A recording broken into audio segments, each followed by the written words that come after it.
नमस्कार, स्वरजाटमध्ये आपल्या सर्वांचं मन. आज आपण बघूयात हिवाळा विशेष अतिशय चविष्ट, खमंग आणि 100% खुसखुशीत अशी मटार कचोरीची रेसिपी.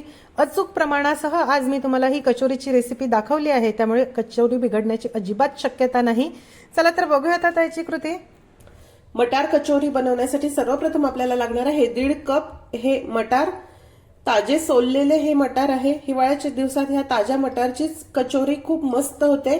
फ्रोझन मटारची कचोरी एवढी छान होत नाही, त्यामुळे नेहमी करता ताजे सोललेलेच मटार घ्या. सर्वप्रथम मिक्सरच्या भांड्यामध्ये आपण हे मटार बारीक करून घेऊ. पाणी न घालता मिक्सर चालू बंद करत आपल्याला हे मटार किंचित जाडसर वाटून घ्यायचे आहे. हे बघा, ह्या प्रकारे किंचित जाडसर आपल्याला हे ठेवायचे आहे. फार बारीक पेस्ट याची करू नका. त्यानंतर आपल्याला एक वाटण करून घ्यायचं आहे. त्यासाठी आपल्याला लागणार आहे 4 ते 5 लसूण पाकळ्या आणि 1 इंच आल्याचे तुकडे, चवीनुसार हिरवी मिरची, 1 टीस्पून अख्खे धणे, 1 टीस्पून जिरे, 1 टीस्पून बडीशोप. आता आपण हे मिक्सरला बारीक करून घेऊ. हे बघा, पाणी न घालता या प्रकारे मी हे बारीक करून घेतलं आहे. इथे कढईमध्ये 2 टेबलस्पून बेसन आपल्याला कोरडंच भाजून घ्यायचं आहे. अगदी मंद आचेवर छान तांबूस आणि खरपूस होईपर्यंत हे बेसन भाजून घ्या. मटार कचोरी जरी असली तरी यामध्ये आपल्याला थोडं बेसन घालायचं आहे. बेसन घातल्यामुळे याला छान बाइंडिंग येतं आणि याची चव देखील खूप खमंग येते, त्यामुळे थोडं बेसन आवर्जून घाला. याआधी देखील मी मटार करंजीची रेसिपी शेअर केली आहे. खूप खमंग अशा मटार करंजी होतात, ती रेसिपी देखील नक्की बघा. बेसन अगदी हलक्या तांबूस रंगावर खमंग भाजून झालं. आता आपण हे काढून घेऊया.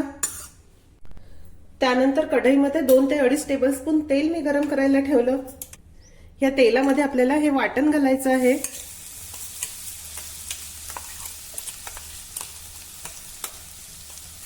धणे, जिरे, आलं, लसूण, मिरची सर्वच आपण इथे कच्चच वापरलं आहे, त्यामुळे तेलामध्ये असं हे थोडं परतून घ्या. ह्याचा खूप खमंग सुगंध येतो. तुम्ही बघू शकता हे छान परतून झालं.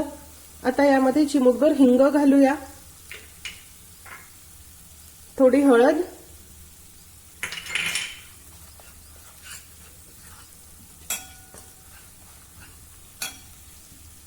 आपण वाटलेले मटार घालूया.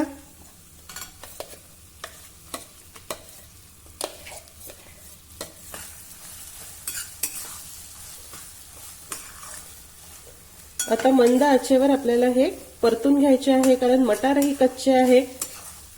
मटारचा कच्चेपणा निघून जाईल आणि हे थोडं कोरडं होईल एवढं आपल्याला परतायचं आहे. इथे घाई अजिबात करू नका. तुम्ही बघू शकता हे मटरचं मिश्रण जरा कोरडं झालं. मी 4 ते 5 मिनिटांसाठी हे परतून घेतलं. आता यामध्ये चवीनुसार मीठ घालूया. अर्धा टीस्पून आमचूर पावडर. आपण भाजलेलं बेसन घालूया. कोथिंबीर,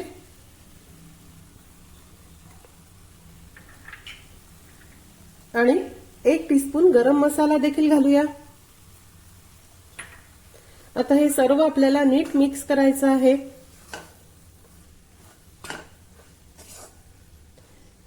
यामध्ये जे जास्तीचं मॉइश्चर आहे ते बेसनामुळे कमी होऊन जातं आणि मिश्रण छान सुटीत होतं.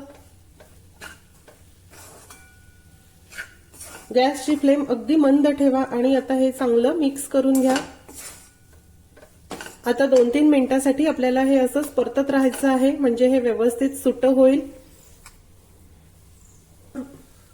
तुम्ही आमचूर पावडरऐवजी इथे लिंबाचा रस देखील वापरू शकता. झालंय हे परतून. हे बघा, या प्रकारे हे असं गोळा होत आहे. आपण आता गॅस बंद करू आणि मिश्रण एका पसरट ताटामध्ये काढून घेऊया. या ताटामध्ये पसरवून हे मटारचं सारण मी थंड होण्यासाठी बाजूला ठेवून देणार आहे. सारण गार होते आहे तोपर्यंत आपण पारीसाठी किंवा कव्हरसाठी पीठ मळून घेऊया. त्यासाठी आपल्याला लागणार आहे 2 वाटी मैदा. हे 2 वाटी मैद्यामध्ये आपल्याला चवीनुसार थोडं मीठ घालायचं आहे आणि पाव वाटी तूप घालायचं आहे. तुपाचं मोहन यामध्ये घातलं की कचोऱ्या खूप खस्ता होतात. अगदी नॉर्मल टेम्परेचरचं हे वितळवून घेतलेलं तूप आहे. अगदी घट्ट तूप पाव वाटी मोजू नका, ते जास्त होईल. वितळवलेलंच तूप आपल्याला वापरायचं आहे. थंडच नॉर्मल टेम्परेचरचं तूप आहे.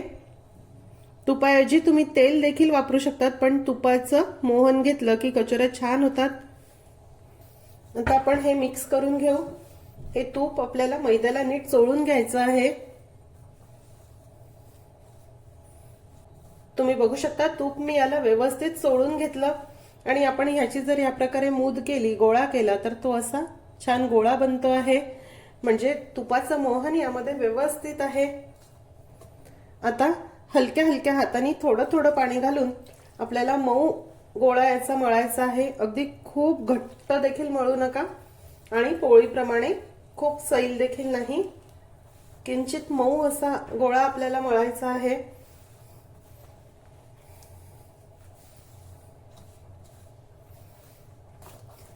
मैदा मळून झाला.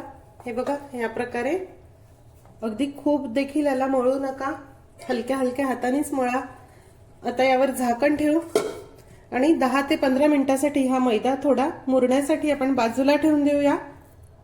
तुम्ही बघू शकता हे सारण पूर्णपणे गार झालं आहे आणि छान मोकळं देखील झालं. आता ह्या मिश्रणाचे आपल्याला असे छोटे छोटे गोळे करून घ्यायचे आहे.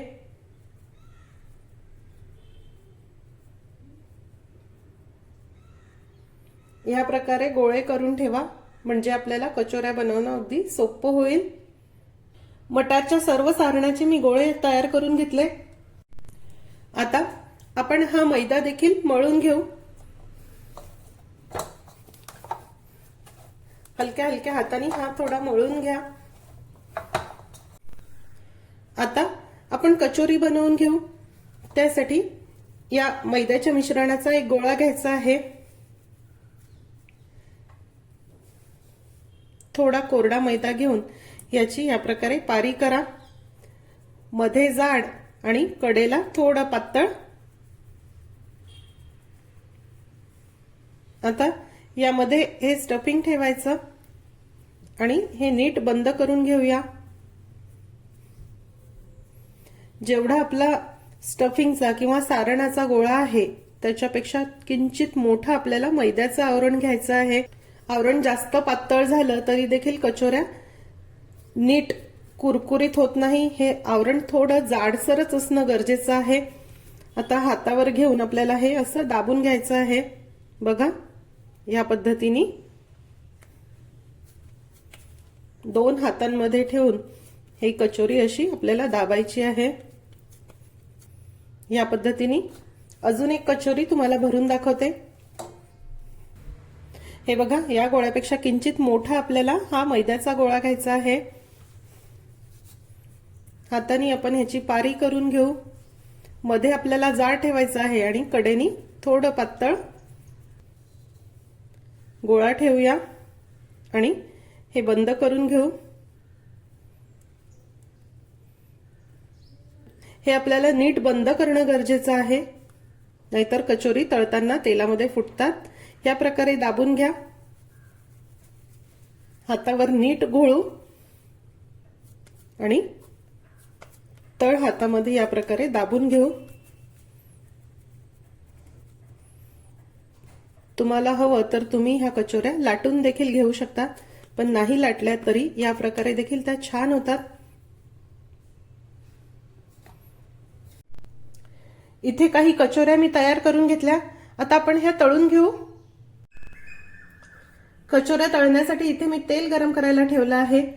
आता हे तेल आपल्याला खूप गरम करायचं नाही, थोडं मध्यम गरम झालं की यामध्ये कचोऱ्या घालूया.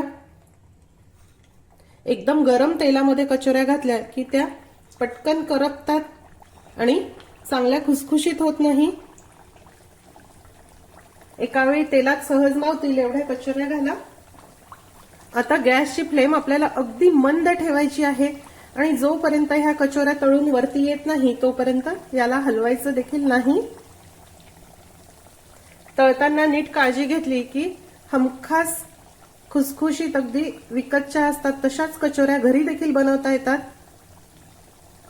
फक्त मोहनचं प्रमाण आणि तळतानाची काळजी घ्या. तुम्ही बघू शकता ह्या कचोऱ्या आता हळूहळू तळून वरती यायला सुरुवात झाली आहे. ह्याला सारखं सारखं उलटपलट करू नका, स्टफिंग फुटून बाहेर येतं. मंद आचेवरच या नीट तळा. तुम्ही बघू शकता या सर्व कचोऱ्या आता फुलून वरती आल्या आहे आणि याचा रंग जो आहे तो हलका तांबूस झाला आहे. आणि या प्रकारे जर आपण चमचा लावून बघितला तर ह्या कुरकुरीत झाल्यासारखे देखील वाटत आहे. आता ह्याला रंग छान यावा म्हणून आपण गॅसची फ्लेम थोडी वाढवू आणि मध्यम करूया. आता इथून पुढे आपल्याला मध्यम आचेवर ह्या कचोऱ्या तळायच्या आहे म्हणजे छान तांबूस रंग याला येईल. सुरुवातीला अगदीच मंद आचेवर आणि नंतर मध्यम आचेवर आपल्याला हे तळायचे आहे.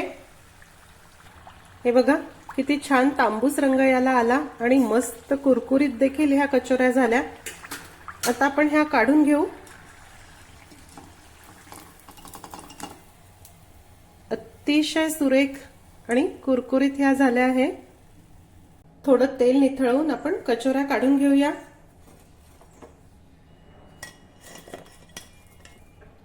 उरलेल्या कचोऱ्या देखील याच पद्धतीने तळून घेते. आधीच्या कचोऱ्या तळायला घेतल्या की नंतरच्या काही कचोऱ्या तयार करून घ्या. अतिशय खमंग आणि खुसखुशीत अशा मटार कचोरी तयार आहे. हे बघा तुम्ही बघू शकता ह्याचं टेक्स्चर किती छान खुसखुशीत ह्या झाल्या. कचोरी मी तुम्हाला फोडून दाखवते. आतमध्ये बघा अगदी पूर्णपणे सारण भरलं आहे आणि कडेपर्यंत पसरला आहे आणि छान खुसखुशीत ह्या कचोरी झाल्या. या प्रकारे मटार कचोरी तुम्ही नक्की करून बघा. दिलेल्या साहित्यामध्ये मध्यम आकाराच्या साधारण 14 ते 15 कचोऱ्या होतात. या प्रकारे कचोऱ्या तुम्ही नक्की करून बघा. आजची रेसिपी तुम्हाला कशी वाटली हे मला जरूर जरूर कळवा. आजची रेसिपी आवडल्यास रेसिपीला जास्तीत जास्त लाईक करायला व शेअर करायला विसरू नका. माझ्या चॅनलला देखील नक्की सबस्क्राईब करा. अशीच एक छानशी रेसिपी घेऊन भेटूया स्वराजच्या पुढच्या भागामध्ये. तोपर्यंत चवीने खा आणि निरोगी राहा.